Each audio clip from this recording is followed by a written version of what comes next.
Every morning when you rise, before the world grabs you, before doubt whispers, before fear finds your shadow, you must speak, loudly, softly, fiercely, but you must speak to yourself. 1.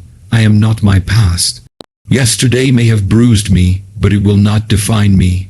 I am the author of this new page. I hold the pen now. 2. I am enough, not almost, not nearly, not someday, now, in this skin, with these flaws, with this fire, I am enough. 3. I will not shrink to fit anyone's comfort. This world doesn't get to resize me. I will not be small for those too afraid to stand tall beside me. 4. I am allowed to take up space, physically, emotionally, spiritually. My presence is not an inconvenience. It is a declaration. 5. I choose progress over perfection. Perfection is a cage. Progress is a journey. And today, I walk free. 6. My voice matters. Even if it shakes, even if it's quiet, even if no one listens yet, my voice is thunder waiting for the right sky. 7. I release what I cannot control. Storms will come, people will change, doors will close, but peace lives where control ends.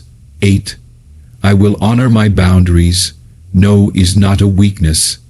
It is a sacred word, a line drawn in strength, a shield built of self-respect. 9. Comparison is poison. Their path is theirs, mine is mine. I will not dim my light trying to match someone else's glow. 10. I am allowed to rest. Hustle does not define worth. I am not a machine. I am a soul in motion, and rest is resistance. 11. I forgive myself for not knowing better, for doing what I had to, for surviving. Today, I begin again. 12. Today I rise, not because the world is perfect, not because everything makes sense, but because I was born to rise, and rise I will. Each morning, before the world demands anything from you, before messages flash on your screen, before the weight of expectation touches your shoulders, you stand in front of yourself. In that moment, you are your own beginning. It's in this moment that you must affirm your self-worth. This is not an act of ego. This is not arrogance. This is reclamation. Because life will try to chip away at who you are. People will forget your name, overlook your work, doubt your intentions, or place you inside a box that was never built for your shape. The world does not always hand you worth. Sometimes it hands you silence. Sometimes it hands you shame. But every morning, you have the power to hand yourself truth. You have the power to speak directly into your own reflection and remind the soul staring back at you that it is enough. Self-worth isn't built in the echo of other people's applause. It's not waiting at the end of a degree, or stitched into the seams of a title, or hidden behind a number on a scale. Self-worth is a quiet truth that lives within you, often buried under years of noise. Maybe someone once made you feel small. Maybe you were told to be humble, and that meant you had to hide your shine. Maybe you learned early that to be loved, you had to perform. So now you're out here trying to earn what you already deserve, your own acceptance. Affirming your self-worth is not just about speaking good words into the mirror. It's about unlearning the lies. It's about unhooking yourself from all the conditions placed on your value. You were not born to chase validation. You were not born to wait for permission. You are not here to prove that you're worthy of love. You are love, in your skin, in your voice, in your way of being. It takes courage to wake up every day and remind yourself, I am enough. Not I will be, not I might be one day, but I am, right now, even with the chaos, even with the mess, even with the healing still in progress. You are enough. This is not a passive thought. This is a defiant act. Because this world sells you doubt. It markets inadequacy. It shows you filtered lives and perfect facades and asks, why aren't you this? And every time you look at that and still choose to say, I am enough, you are pushing back. You are standing tall in a world that wants you bowed. Affirming your worth means knowing that your value does not increase or decrease based on someone else's ability to see it. It means knowing that even when someone walks away, you are still whole. Even when you make a mistake, you are still worthy. Even when you're unsure of your next step, you are still powerful. Self-worth is not tied to performance. It's not measured in productivity. It's not attached to praise. It just is, like your heartbeat, like the sky. It exists whether you name it or not. But naming it, claiming it is where transformation begins. Every morning, when you say, I am enough, you are planting a seed. Some days it will grow fast. Some days you'll have to water it with your tears. Some days you'll forget it's even there.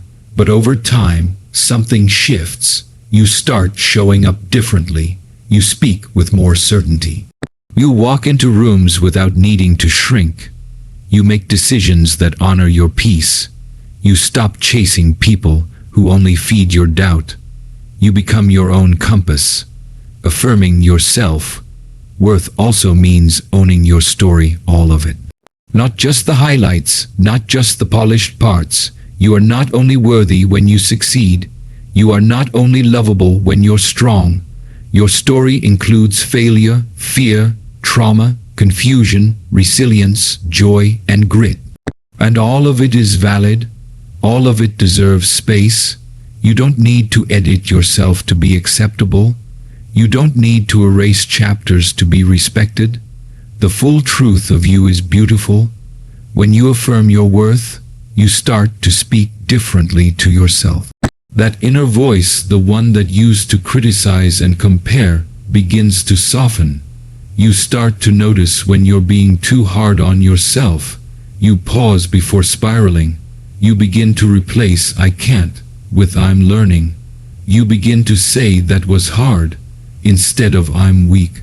And slowly, you rewire the dialogue inside your mind, not into something delusional, not into toxic positivity, but into something kind, something true, something rooted in grace. You begin to set boundaries that reflect that self-worth. Because when you know your value, you stop entertaining situations that deplete you. You stop saying yes out of guilt. You stop explaining your no. You stop accepting crumbs when you deserve the feast. You stop settling for relationships, jobs, habits, and patterns that drain you. You start asking, does this align with my worth? And when the answer is no, you let go, not because it's easy, but because you finally understand that your peace is more precious than someone else's comfort. Affirming your self-worth also means showing up for yourself consistently, not just on the good days, not just when the mirror is kind, but when you feel broken, tired, lost, or unseen. That's when you need it most. That's when you need to become your own home. Not a home built on conditions or expectations, but a home built on truth, on compassion, on unwavering support. You can't always rely on others to remind you who you are. Sometimes you have to remind yourself. Look in the mirror and say it out loud, even if your voice shakes, even if you don't believe it yet.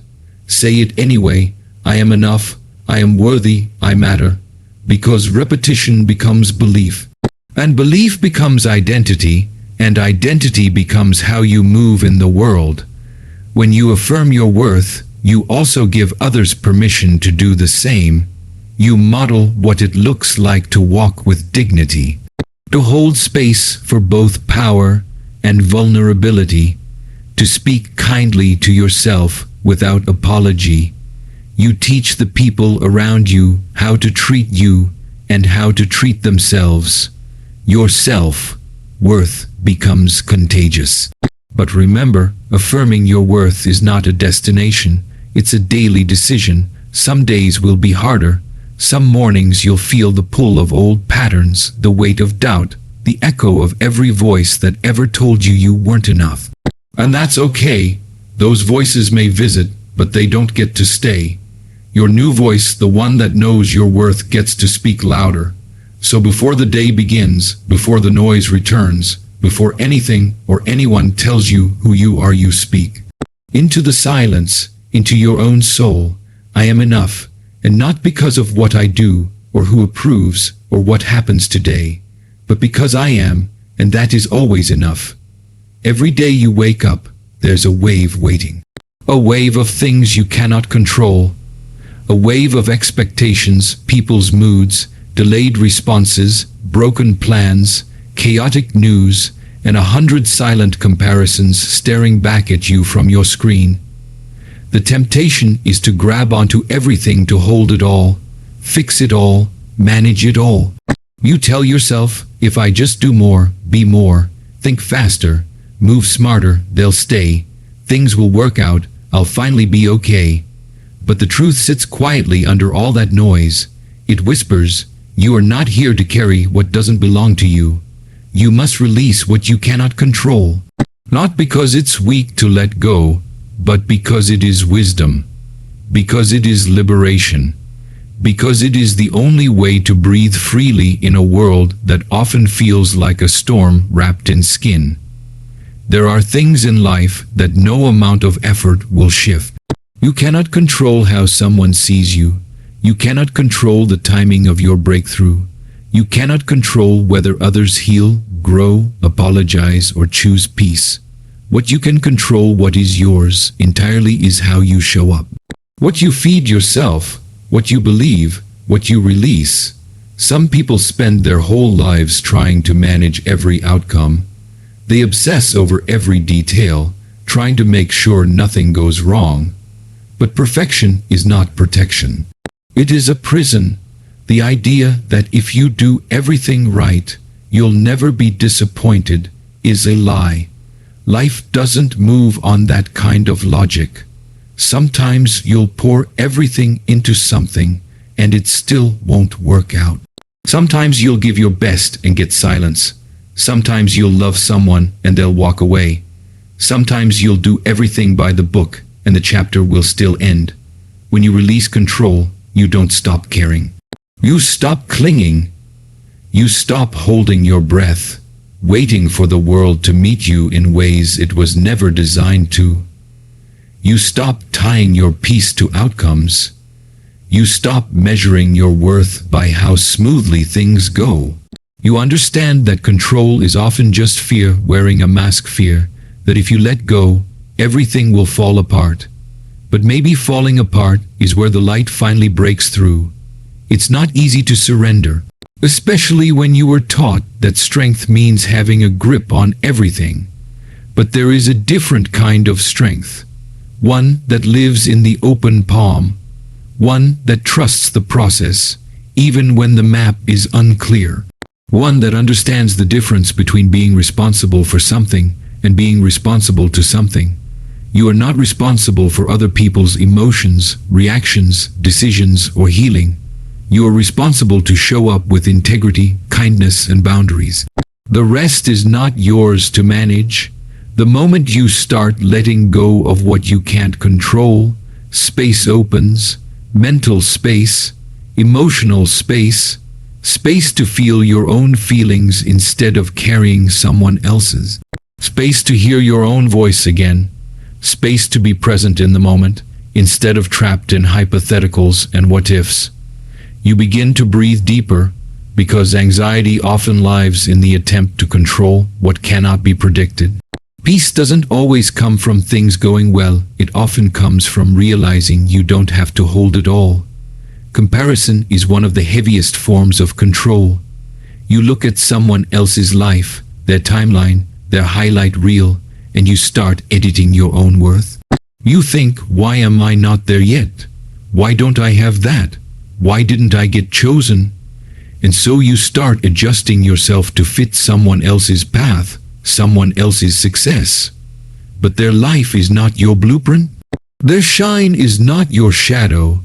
You cannot control their blessings. You cannot manage their journey. You can only walk your own with authenticity, with patience, with the quiet trust that your time is your time. Comparison turns life into a race that nobody wins, because even when you catch up to the person you idolized, there's always someone else ahead. There's always another level, another mountain. But fulfillment doesn't come from reaching the top of someone else's climb. It comes from being rooted exactly where your feet are. From building something that reflects your truth, not society's timeline, not your family's expectations, not your own internal critic fueled by someone else's metrics. Letting go of comparison doesn't mean you stop being inspired. It means you stop letting other people's stories write yours. You can admire without envy. You can celebrate others without shrinking yourself. You can look at someone and say, "That's beautiful," and still know that what you're building is just as sacred, because it's yours, because it's real, because you're not faking alignment to gain approval. You're walking in the direction of your own light. Releasing control also means making peace with uncertainty, and that's uncomfortable, because uncertainty feels like a void, and we're taught to fear voids. But sometimes the void is where everything important begins. Before the answer, before the clarity, before the break, through there's space, and in that space, you are invited to trust. To trust that even when you don't know, something in you does. To trust that life has a rhythm beyond logic, that even detours carry direction. When you stop trying to predict and perfect every moment, you become more alive in this one. You start noticing things. The sound of your own breath, the way the sun hits your skin, the small ways life is already working for you, even if it's not loud about it. You stop rushing, you start listening, you become less reactive and more responsive. Because you're not tangled in what should have happened, you're grounded in what is. There's a freedom that comes when you stop gripping so tightly. You realize that control is not safety. Safety is internal. Safety is built by trust. Trust in yourself.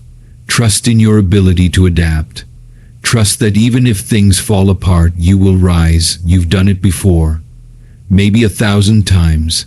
And every time you learned something you never could have learned if everything had gone exactly as planned. Letting go of control doesn't mean giving up. It means shifting your energy from micromanaging to moving with intention, from obsessing to observing, from forcing to flowing. When you release the need to dominate every outcome, you become open to outcomes you couldn't even imagine. Possibilities you never would have planned for. Beauty you didn't see coming. So many people spend their lives trying to fix everyone around them. They think, if I can just get them to see, to change, to be better, everything will be okay. But that's a heavy burden to carry, trying to manage someone else's transformation. You are not here to save anyone. You are not here to heal people who don't want to be healed. You are not here to shrink yourself to be more palatable.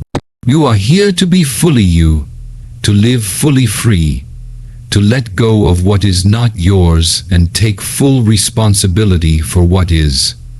Releasing what you cannot control is an act of compassion for yourself, because carrying what's not yours makes you tired in places sleep can't reach. Because anxiety multiplies in the hands that won't let go. Because holding on too tight can cause more damage than simply allowing what is. You can forgive people and still walk away. You can love people and still set them free. You can grieve what didn't go as planned and still be grateful for what is becoming. Every time you let go, you make room for truth, for clarity, for healing, for new beginnings, for joy that isn't conditional, for peace that isn't based on performance. You begin to live not from fear, but from alignment. You begin to make decisions from love, not desperation. You stop managing chaos and start creating calm.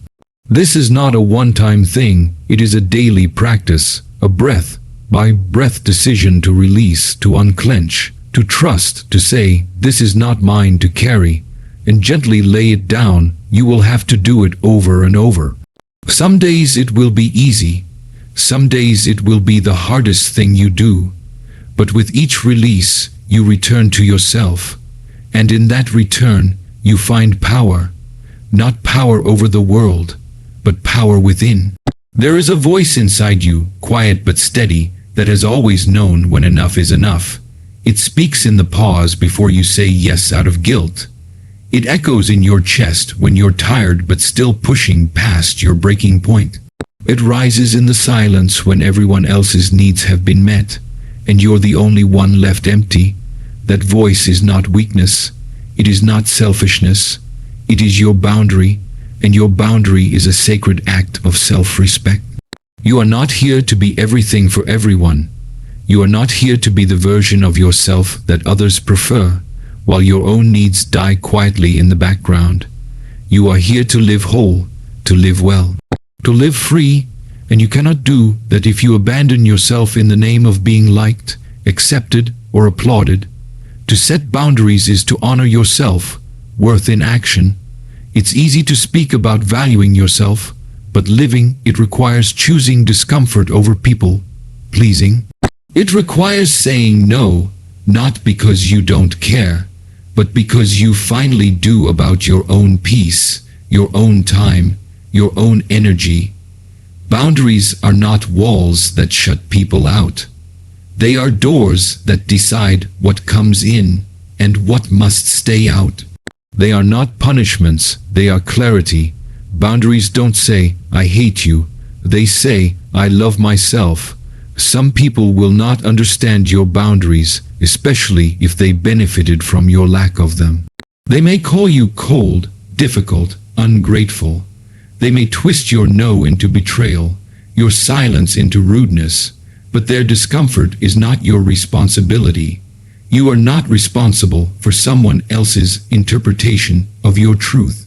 You are responsible for being honest with yourself, for protecting the parts of you that were never meant to be stretched so thin, for stopping the cycle of overextending, overgiving, overcompensating just to keep the peace, a peace that costs your joy. Rest is not a reward. It is not something you earn after collapsing. Rest is a birthright, a necessity, a reset. You are not built to move endlessly without pause. You are not a machine, and even machines shut down for maintenance. Yet so many people confuse exhaustion for purpose. They believe burnout is a badge of honor. They glorify hustle without healing, but rest is radical.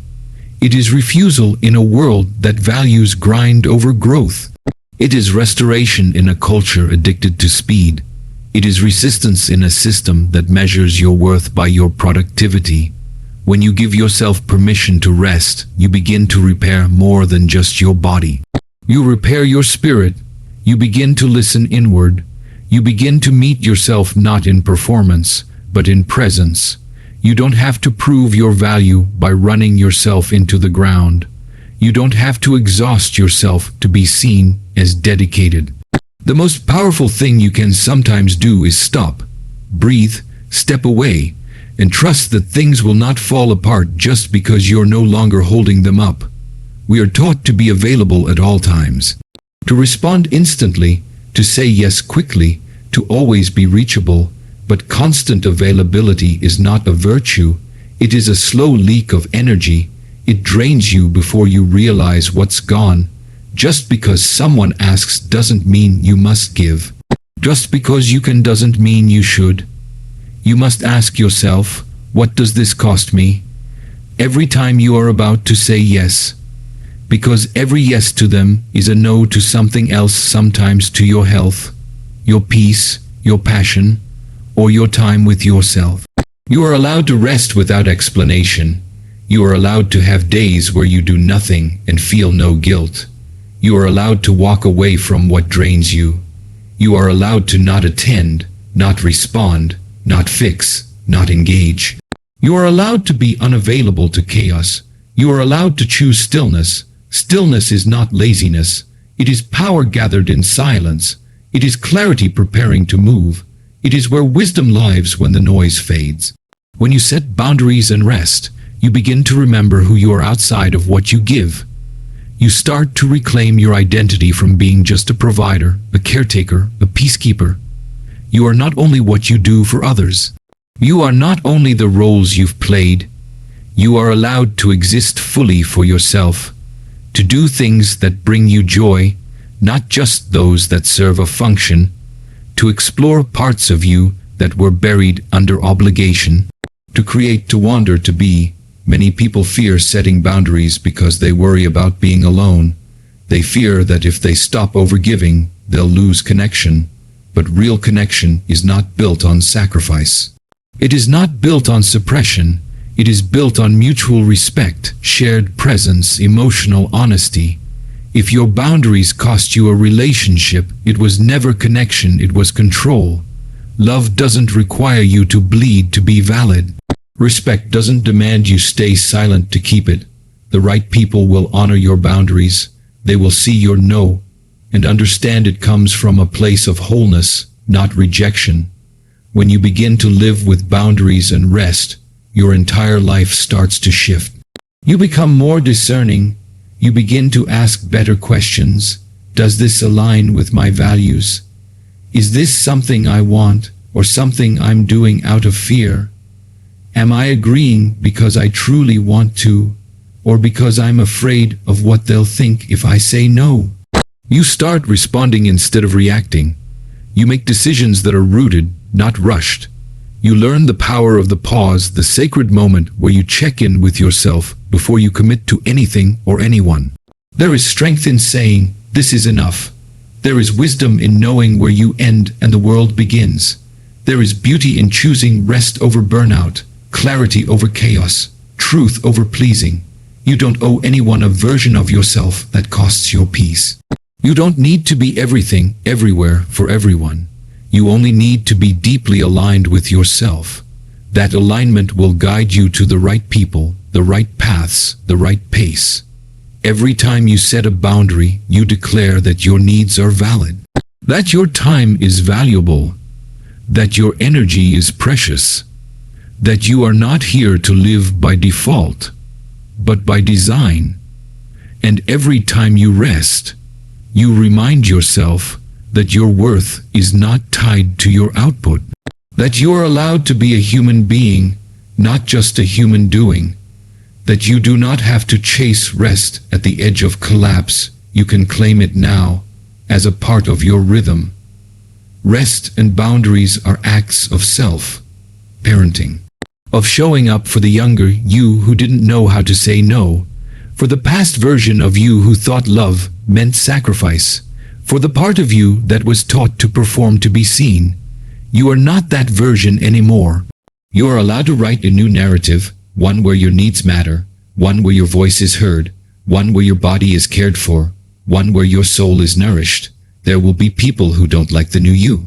The one who says no, the one who doesn't show up out of guilt, the one who sleeps when they're tired instead of pushing through. That's okay. You're not here to be palatable. You're here to be real. The people meant for you will grow with you, not guilt you. They will celebrate your healing, not challenge it. They will meet you in your boundaries, not resent you for having them. You cannot control how others react to your truth, but you can control how deeply you honor it. You can control how fiercely you protect your peace. You can choose to live a life that is not built on constant depletion, but on intentional restoration. You can build a world where you are not the last to eat, the last to sleep, the last to be considered. You can start each day by choosing yourself not in selfishness, but in sacred balance. You are not here to be a martyr for other people's comfort. You are not here to hold the emotional weight of every room you walk into. You are not the fixer, the sponge, the solution to everyone else's storm. You are a person with needs, limits, and rhythms. You are allowed to ebb and flow. You are allowed to pause and protect. You are allowed to live from the center of your own truth, not from the chaos of constant compromise. The world does not slow down for you, you must slow down for yourself. The world will keep asking, taking, pulling unless you choose to stop, to rest, to restore, to say, I love you, but I cannot show up for you until I show up for myself. That is not neglect. That is maturity. That is love with backbone. That is care with clarity. The more you live in your truth, the more you realize how little you need to explain it. You don't need permission to protect your energy. You don't need consensus to take a break. You don't need everyone to understand you, just need to understand yourself. And when you do, you stop betraying yourself for belonging. You stop abandoning your needs to keep the peace. You stop apologizing for showing up whole. The people who thrive long term are not the ones who burn brightest the fastest, they are the ones who know how to tend their fire, who know when to burn and when to breathe, who know when to serve and when to be still, who live by rhythm, not by pressure, who respect their own capacity and adjust accordingly. To live with boundaries and rest is to choose a different kind of success. Not the loud, fast, glorified kind, but the sustainable, grounded, peaceful kind. It is the kind that lets you sleep at night, the kind that doesn't require you to abandon your joy, the kind that leaves room for real life, for laughter, for healing, for love that doesn't exhaust you. That choice is yours every day, in every moment, and it begins by listening to the voice inside you, the one that already knows what you need, the one that already knows what must stop, the one that already knows what kind of life you are finally ready to live. There is a quiet moment every morning where the world hasn't fully woken up, and in that moment you have a choice about how you see yourself, a choice about the story you continue to tell in your own mind. Because if you don't decide who you are, the world will try to decide for you. People will hand you labels, your past will whisper limitations, and your fears will pretend to be truth. But in that early silence, before the day begins to demand anything from you, that is when you must speak to yourself the loudest, not with noise, but with clarity. That is when you must remind yourself that you are enough. Not because you have achieved something, not because everyone agrees, not because your path is perfect, but because you exist, and your existence carries weight. You were not born to be someone else's version of enough. You were not created to fit neatly into standards that shift with the wind. You were not designed to constantly chase a better version of yourself that always seems just out of reach. That chase is an illusion. The truth is, the core of who you are, the raw, unpolished, unfiltered essence, is already worthy, already beautiful, already strong. The problem isn't that you're not enough. It's that you've been convinced that your worth is something you have to earn, prove, or perform into existence. But what if you stopped? What if, just for one day, you didn't try to fix yourself? What if you treated yourself as someone already whole? Self-worth is not something you stumble upon when you finally lose the weight, get the promotion, heal the trauma, or meet the right person. Self-worth is something you claim, even in the middle of your mess, even when the voice in your head is unsure, even when nothing makes sense, even when you don't feel brave or brilliant or beautiful. Especially then, because that is when it matters most. You must build your belief in yourself from the inside out, or you will spend your life waiting for permission to feel good enough, permission that may never come. You are not a project that needs to be constantly under construction. Growth is beautiful, but it must not come from the belief that who you are now is unacceptable. Improvement is healthy, but it cannot be rooted in shame. When you only love yourself conditionally, when the conditions are, I'll love myself when I achieve this, fix that, earn this, you are building a house on sand. It will not hold, and every time the wind blows, your foundation crumbles. But when you begin to anchor into your inherent worth not as an idea, but as a lived truth, then even in failure, even in chaos, even in rejection, you remain rooted. There are people who have tried to define you by your worst moment. People who have made you feel small so they could feel big. People who only saw what was broken and missed what was brilliant. But you do not have to keep rehearsing their story in your head. You do not have to replay that one comment from years ago that made you question everything about yourself. You do not have to keep shrinking to fit into narratives that were never written with your wholeness in mind. Your story didn't end in their misunderstanding. You are still becoming, still rising, still worthy even if they never saw it.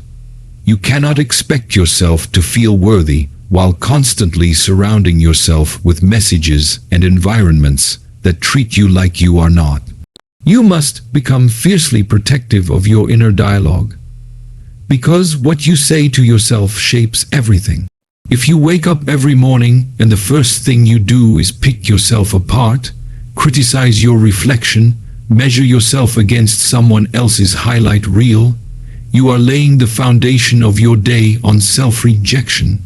That energy compounds, and over time, it builds a mindset that tells you no matter how hard you try, it's never going to be enough. But you can choose different. You can choose to meet yourself in the mirror and say, I am here, I am trying, and that is enough. You can start your day by speaking to yourself with compassion, with honesty, yes, but not brutality. You are not motivated by self-hate. You do not become more valuable by belittling yourself. The softest words often hold the strongest power. Kindness to yourself is not weakness, it is resilience, it is survival. It is the quiet rebellion in a world that profits from your insecurity. There is no finish line where you finally become deserving of peace, joy, or love. You already are. You are not the exception. You are not the one person on this planet who somehow slipped through the cracks of worthiness. That voice that tells you otherwise, it's not truth, it's fear. It's old programming. It's someone else's projection. You don't need to argue with it. You don't need to explain yourself. You just need to stop giving it the microphone. You get to choose a new voice. One that says, even when I fall short, I am still enough. Even when I don't have the answers, I am still enough. Even when the world is silent, I am still enough. Confidence isn't loud. It isn't arrogance. It isn't pretending. Real confidence is quiet. It's a knowing, a steady, calm recognition that you don't have to chase validation to be valid, that you don't have to wait for someone else to see you before you can stand fully in your light, that you don't need applause to believe in your worth, because confidence built on outer approval will collapse the moment that approval fades, but confidence built on inner trust that is untouchable. You must learn to trust yourself, not just when things are going well, but especially when they are not. You must trust your ability to begin again, to heal, to make decisions, to walk away, to say yes, to say no, to know when it's time to rest and when it's time to rise. That kind of self-trust doesn't come from perfection. It comes from presence, from showing up, from listening to yourself and honoring what you hear, from remembering that you are your own anchor, even when the waters are rough. Self-worth also means accepting that you will not be for everyone, and that's not a problem. It's a filter. You will be misunderstood, judged, rejected, and that will sting, yes, but it does not mean you are unworthy. It means you are human. It means your authenticity does not align with everyone else's perception, and that's exactly how it should be. You're not here to be universally liked. You're here to be real, to be whole, to be you. And the more you accept yourself, the less permission you seek. The more you affirm yourself, the less thirsty you become for affirmation. You do not need to be the loudest in the room. You do not need to explain your worth in paragraphs. You do not need to convince people to see your value. You only need to walk in it. The right people will recognize it. The right spaces will honor it, and the ones that don't, you'll no longer chase them. Because when you know your worth, rejection is not a reflection of lack. It's redirection to something more aligned. There's power in being gentle with yourself, in noticing your thoughts and asking, would I say this to someone I love? If not, why say it to yourself? Would you call someone else stupid for making a mistake? Would you mock them for not having it all figured out? Would you dismiss their pain, their efforts, their fears? Probably not. So why is your inner voice allowed to do it to you? Why do you speak to yourself in ways that you would never tolerate from others? You become what you practice. And if you practice self-hatred, that becomes your lens. If you practice self-doubt, that becomes your filter. But if you practice grace, that lens begins to shift. If you practice choosing yourself again and again, even when it's hard, you begin to rewire the way you see yourself, and that matters, because your thoughts shape your actions shape your habits shape your life. Every morning is a new rehearsal for self-worth. It is an invitation to begin again, to reframe, to rewire, to reclaim the narrative. You get to wake up and choose to believe in yourself. You get to look in the mirror and say, this person, this imperfect, evolving, growing person is worthy of love, of joy, of rest, of success, of softness, of everything good. Even when you don't feel it yet. Even when it feels awkward, because repetition builds belief, because the more you speak it, the more you start to live it. You are not too much. You are not too little. You are exactly who you need to be to live your unique, necessary life. No one else has your fingerprint. No one else can be your presence. You were not a mistake. You were not an accident. You are not here by random chance. You are here with purpose, with depth, with meaning. And even on the days you forget that it is still true, you don't need to have it all figured out to be enough. You don't need to be healed to be whole. You don't need to be extraordinary to be valuable. You just need to be. You just need to honor the breath in your lungs and the fire in your heart. You just need to live like you matter because you do, even if no one told you, even if they forgot to remind you. Even if you've never quite felt it before, you do. You always have.